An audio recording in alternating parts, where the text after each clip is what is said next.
अस्सलाम वालेकुम students. Chapter number 3 database design process का आज लास्ट लेक्चर है, लेक्चर नंबर 4। आज हम पढ़ेंगे लॉजिकल डेटाबेस डिज़ाइन और physical database design process. Logical database design process में ये स्टेप्स इन्वॉल्व होते हैं। इन्हें हम components of logical database design process भी कह सकते हैं। नंबर 1 है रिप्रेजेंट एंटिटीज़। सबसे पहले एंटिटीज़ को रिप्रेजेंट किया जाता है।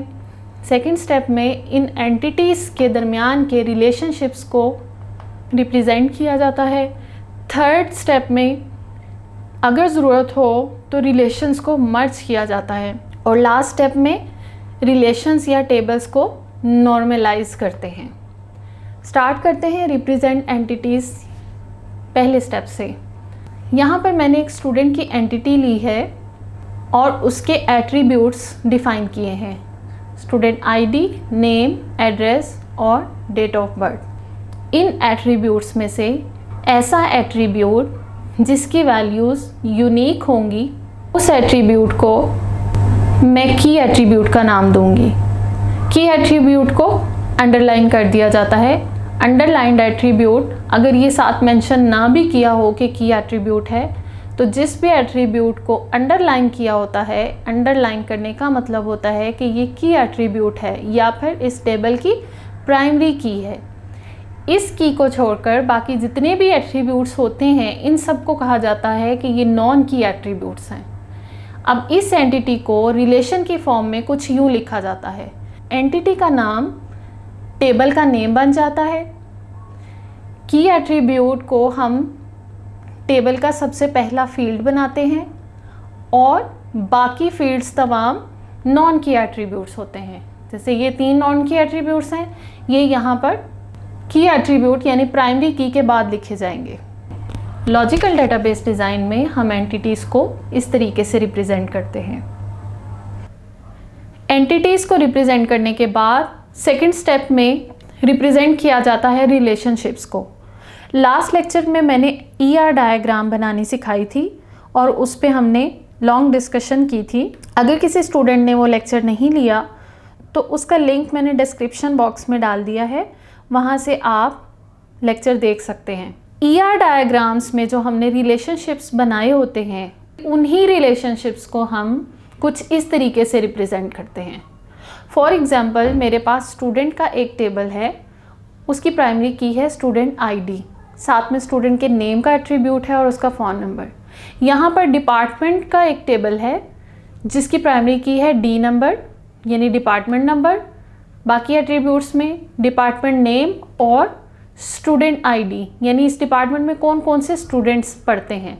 स्टूडेंट के टेबल में स्टूडेंट आईडी अपीयर हुई थी एज अ प्राइमरी की।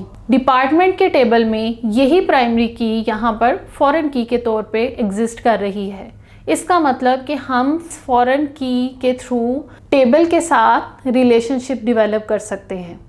इसी तरह ये प्रोजेक्ट का एक टेबल है, इसकी प्राइमरी की है पी नंबर, बाकी एट्रीब्यूट्स में पी नेम यानी प्रोजेक्ट नेम है और डिपार्टमेंट नंबर यानी किस डिपार्टमेंट के ये प्रोजेक्ट्स हैं उस डिपार्टमेंट का नंबर इस फील्ड में आएगा। अब यहाँ पर डिपार्टमेंट में डी नंबर यानी department number as a primary key है और प्रोजेक्ट के टेबल में यही key as a foreign key appear हुई है। तो इस फॉरेन की और प्राइमरी की के थ्रू हम इन दोनों रिलेशंस में रिलेशनशिप रिप्रेजेंट करवा सकते हैं। थर्ड स्टेप है मर्ज रिलेशंस का। ऐसे रिलेशंस जिनमें रिडंडेंसी आ रही हो, उन रिलेशंस को हम मर्ज करते हैं in order to remove those redundancies. और रिमूवल के प्रोसेस को हम व्यू इंटीग्रेशन भी कहते हैं। सपोज़ हमारे पास 2 टेबल्स हैं, एम्प्लॉय 1 और एम्प्लॉय 2। एम्प्लॉय 1 के ये तमाम एट्रीब्यूट्स हैं और एम्प्लॉय 2 के ये तमाम एट्रीब्यूट्स हैं। अब इन दोनों टेबल्स में ये 3 एट्रीब्यूट्स कॉमन हैं यानी रिपीट हो रहे हैं। एम्प्लॉय आईडी, नेम और एड्रेस। इस जगह हमारे पास एट्रीब्यूट्स की रिडंडेंसी आ रही है, जिसे रिमूव करने के लिए हम लोग इन दोनों रिलेशंस को मर्ज करेंगे। अब क्योंकि ये दोनों टेबल्स एम्प्लॉय से ही रिलेटेड हैं, हम इन नए टेबल का नाम एम्प्लॉय रखेंगे और उसमें इन रिडंडेंट एट्रीब्यूट्स को जो दो बार लिखे हुए थे उन्हें वन टाइम लिखेंगे। एम्प्लॉय आईडी, यहाँ पर नेम, एड्रेस। अब जो बाकी सिंगल एट्रीब्यूट्स थे दोनों टेबल्स के, उन्हें भी हम यहाँ पर राइट डाउन कर लेंगे। Phone number, date of birth और डेजिग्नेशन। तो ये हमारा जो थर्ड टेबल है, अब इसमें कोई भी रिडंडेंसी नहीं है।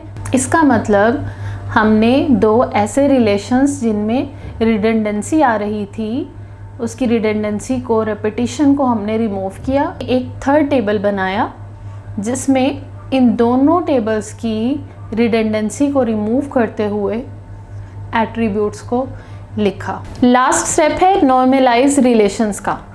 इस स्टेप में एनॉमलीज और एरर्स आर रिमूव्ड। ऊपर वाले तीनों स्टेप्स में जो रिलेशंस हमारे पास बनते हैं उनमें अगर कोई एनॉमलीज या एरर्स रह जाते हैं तो उन्हें इस स्टेप में रिमूव किया जाता है। इसी तरह अगर इन स्टेप्स के दौरान रिलेशंस की अपडेशन में कोई रिडंडेंसीज आ जाती हैं, रिडंडेंसीज रह जाती हैं, तो उन्हें भी इस स्टेप में रिमूव किया जाता है और टेबल्स को मज़ीद रिफ़ाइन किया जाता है। अगर आपको मेरा लेक्चर पसंद आया हो तो मेरे चैनल को सब्सक्राइब करें और बेल आइकन पे लाजमी क्लिक करें ताकि हर नया आने वाला लेक्चर आप तक फौरी तौर पर पहुंचे। चैनल को लाइक करें, शेयर करें और कमेंट बॉक्स में अपनी सजेशंस ज़रूर दें। Thank you.